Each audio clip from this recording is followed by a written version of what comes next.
It's the middle of the night. You're up for water. The house is pitch black, completely silent, and you didn't make a single sound. But when you round the corner into the kitchen, they're already there, sitting, waiting, looking up at you like they've been expecting you for an hour. You never called them. You never woke a single floorboard. So how did they know? Here's the part that should stop you cold. Your dog is running a map of you in their head every second of the day. Where you are, how you're moving, what kind of mood is leaking off your body, even when you swear they're dead asleep. And the thing they've got you filed under on that map, it isn't human, it isn't owner. It's something we don't even have a clean word for yet. And once you understand what you actually are to them, you will never look at that little face the same way again. Because almost everyone gets this wrong. We assume the dog sees a person, a tall, soft, furless person who hands out food and opens doors. We assume they're grateful, the way a guest is grateful.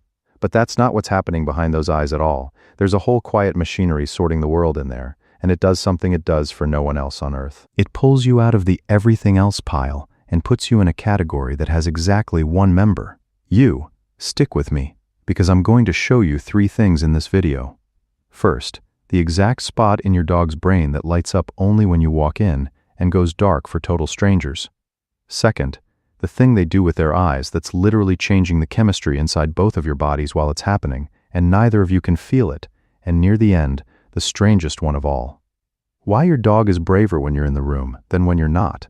When you hear the reason, you're going to think differently about every single time you've walked out a door.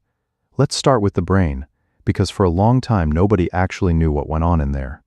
You can't ask a dog to hold still and answer questions. But a scientist figured out how to train dogs to lie completely calm inside a brain scanner, awake, no sedation, just willing. And what they found in those scans changed everything. When the smell of a stranger came in, one part of the brain reacted mildly. When the smell of another dog they lived with came in, a little more.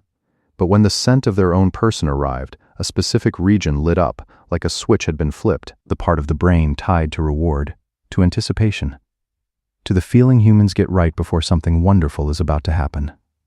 Not food, not another dog, you. Your scent doesn't register in their head as information. It registers as joy that's about to arrive.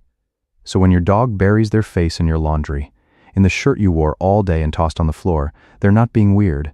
They're standing inside the one thing in the house that still feels like your home. And honestly, that's the part nobody talks about. We laugh at it. We pull the sock away. We have no idea we just took away a little piece of comfort.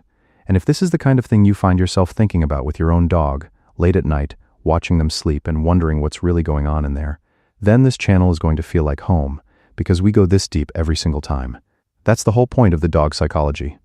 Now, here's where it gets stranger than the brain scan. Your dog absolutely knows you're not a dog. There's a stubborn myth out there that your dog thinks you're some kind of giant, clumsy, two-legged member of the pack. They don't. They never confused you for one of their own kind, not for a second. There are pathways inside their head built specifically to read humans, to watch our faces, to follow where our eyes go, to track the exact thing we're pointing at, which sounds simple until you learn that even our closest animal relatives, the apes, struggle to do it. Dogs do it without being taught. So they know you're a different creature entirely, and they chose to wrap their whole life around you anyway. That's not loyalty out of habit. That's a decision their species made a very, very long time ago and never took back. Think about what that means for a second. Out of everything alive on this planet, your dog looked at a species that wasn't theirs, that doesn't smell like them, doesn't move like them, doesn't speak a word they understand, and decided, those are mine, I'll spend my one life next to them. And then they did exactly that, quietly, every day, without ever needing you to notice. But here's the catch that makes it almost unbearable. They didn't choose humans, they chose you, one specific person. Researchers found that dogs build something closer to an identity around their person than a routine. It's not that you're the one who feeds them.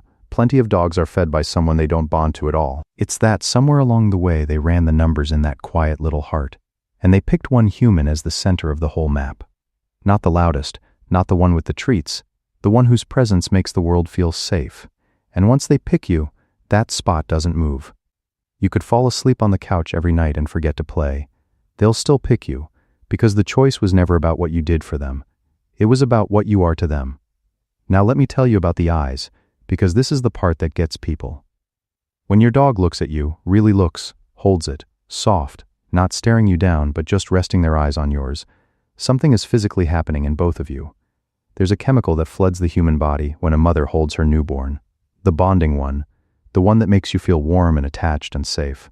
Scientists found that when a dog and their person look into each other's eyes, that exact chemical rises in the human and in the dog at the same time. A loop. You look at them, it climbs in you, you soften, they feel you soften, it climbs in them. They look back longer, and around it goes. You're not imagining the feeling you get when your dog gazes at you. It's real, it's measurable. It's the same machinery that bonds a parent to a child, running between two completely different species, just because you both decided to stay. And the wild thing is, wolves don't do this. A wolf raised by humans, loved by humans, will not hold your gaze that way. That long, soft eye contact is something dogs evolved purely to talk to us. It didn't exist before they came to live with people. They built it for us. That's also why those big melting puppy eyes hit you so hard. There's a tiny muscle above your dog's eyes that wolves don't have. One muscle, with basically one job, to lift the inner brow and make that heartbreaking, pleading expression that makes you stop whatever you're doing and go to them. It didn't evolve by accident. It evolved because the dogs who could make that face got cared for more, got fed more, got loved more. Over thousands of years, the look that melts you was carved into them specifically to reach you. So the next time you feel like you can't say no to that face, understand, you were never supposed to be able to. That face is a message written across tens of thousands of years, and the message is, stay with me. Here's something they do that you've probably misread your whole life. You're sad. Maybe you didn't even cry. Maybe you just got quiet, sat down a little heavier than usual, breathed a little slower, and your dog crossed the room and pressed against you. You figured they wanted attention. They didn't. They smelled it. When your mood drops, your body chemistry shifts, the smell of your sweat changes, your breathing changes, and your dog reads all of it like a page of large print. They knew you were hurting before you said a word, sometimes before you fully knew it yourself. And what do they do with that information? Nothing clever, nothing for a reward. They just come closer. They lean in, they put their weight against you so you can feel that you're not alone in the room. That's the entire plan. Be near, and somehow it's exactly the right one. Now we're getting to the part I really wanted to tell you about, because it changes the way you see your dog's whole inner life. You know how when your dog meets something new and scary, a strange dog, a loud machine, a person who feels off, the first thing they do is glance back at you? Not at the scary thing. At you. We barely notice it. But that glance is one of the most sophisticated things happening in that little head, and it's pointed entirely at you. Your dog is checking your face to decide how scared to be. They're outsourcing the decision. Their own instincts are screaming one thing. But they've learned that your read on the world is worth more than their gut, so they look at you. If you're calm, they decide the thing is probably fine. If you tense up, they brace. They are trusting your judgment over their own survival instincts in real time every single day, and you probably never knew you were being consulted. There's a study where they put dogs in a strange room with something unsettling in it. When the dog was alone, they avoided it, shrank back, wanted nothing to do with it. When a stranger was there, a little braver, not much.